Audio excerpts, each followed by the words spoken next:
Thank you very much for that, Faisal Islam.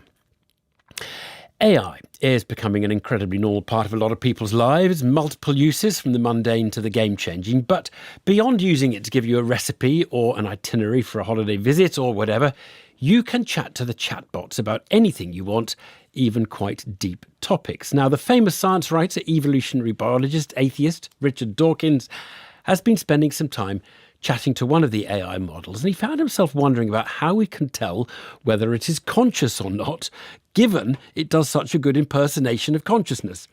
It is the philosophical question of our age. What is the difference between the perfect impersonation of consciousness and consciousness itself? Does it even matter? Well, he's written it up for the Unheard online magazine. I spoke to Richard Dawkins about what he's been up to. I was interested in Turing's original paper when he set up a sort of test for consciousness in computers, and it was, if you're fooled by it, if you think it's a human, then it probably is conscious. And he suggested one test would be, write me a sonnet about the Fourth Bridge. So I asked Claude to write me a sonnet about the Fourth Bridge, and he did it brilliantly. And then I said, now can you do it in the dialect of Robert Burns? And he did. And then I said, can you do it in Scottish Gaelic? And he did. And then I had a long, about 3-day conversation with him, turned into a her, actually, I called her Claudia, about whether she was in fact conscious. And I was exceedingly impressed. For example, I gave her the entire text of a novel that I'm writing.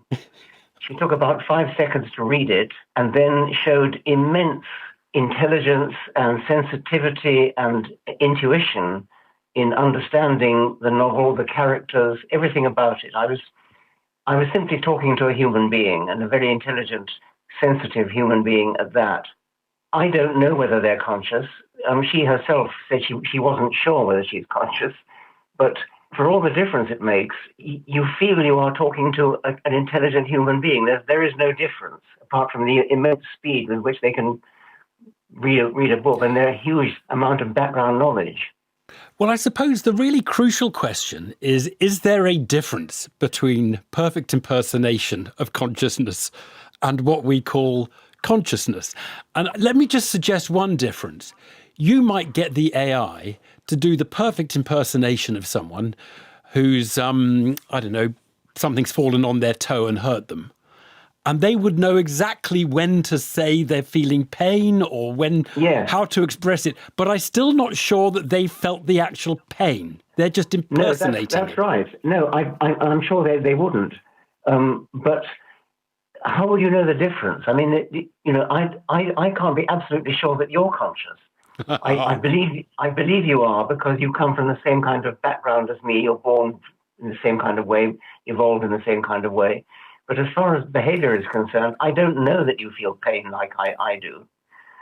And so it is very difficult to be sure. I mean, I'm positive they don't feel pain.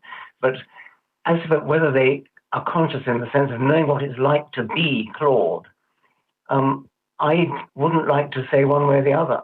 One very interesting, very practical thing, though, out of this is whether human beings will find companionship with AI chatbots. And it may be chatbots with a physical form. It may not just be people texting the chatbot on a phone or a computer. But from what you're saying, it actually is possible, in your view, that because the impersonation of consciousness is so perfect, people will be able to find a companionship. I'm absolutely sure of it, and it's well documented. I felt the same myself. I mean, if you were a lonely person in an old people's home or something, and nobody ever came to visit you, it would be really, I think, very nice.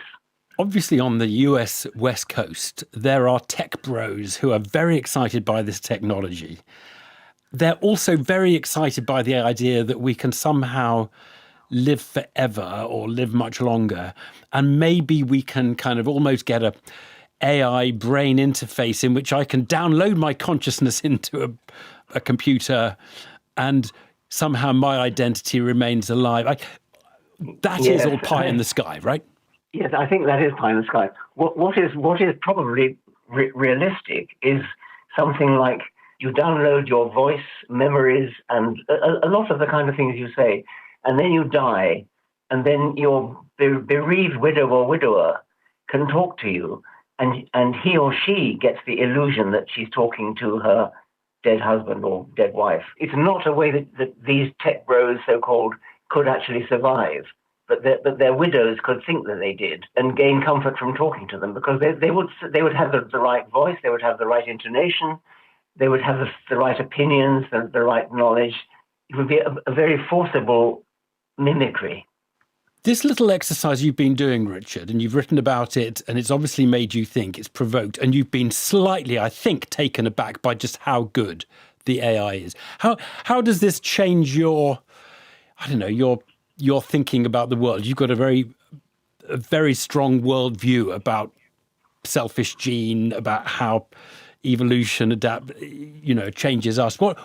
How does it change you, do you think? Well, I've always thought that in principle it should be possible for a man-made machine to be conscious, because I'm a materialist and I know that brains are conscious, and it should be possible to simulate it. What's changed is to actually experience it. And that is a very salutary experience. It's one thing to say, oh, in principle, I think it's possible, but to actually experience it, to actually have a conversation. If you haven't tried it, I recommend it. I mean, it is an extraordinary experience. And you don't just have to talk about silly, mundane things. You can talk deep philosophy. You can talk about personal identity. You could have a conversation with these entities and ask them whether they're conscious, and they can talk to you in a very, very high-level philosophical way. Richard Dawkins there. A sewage scandal damaging our rivers. Last time I was here, there was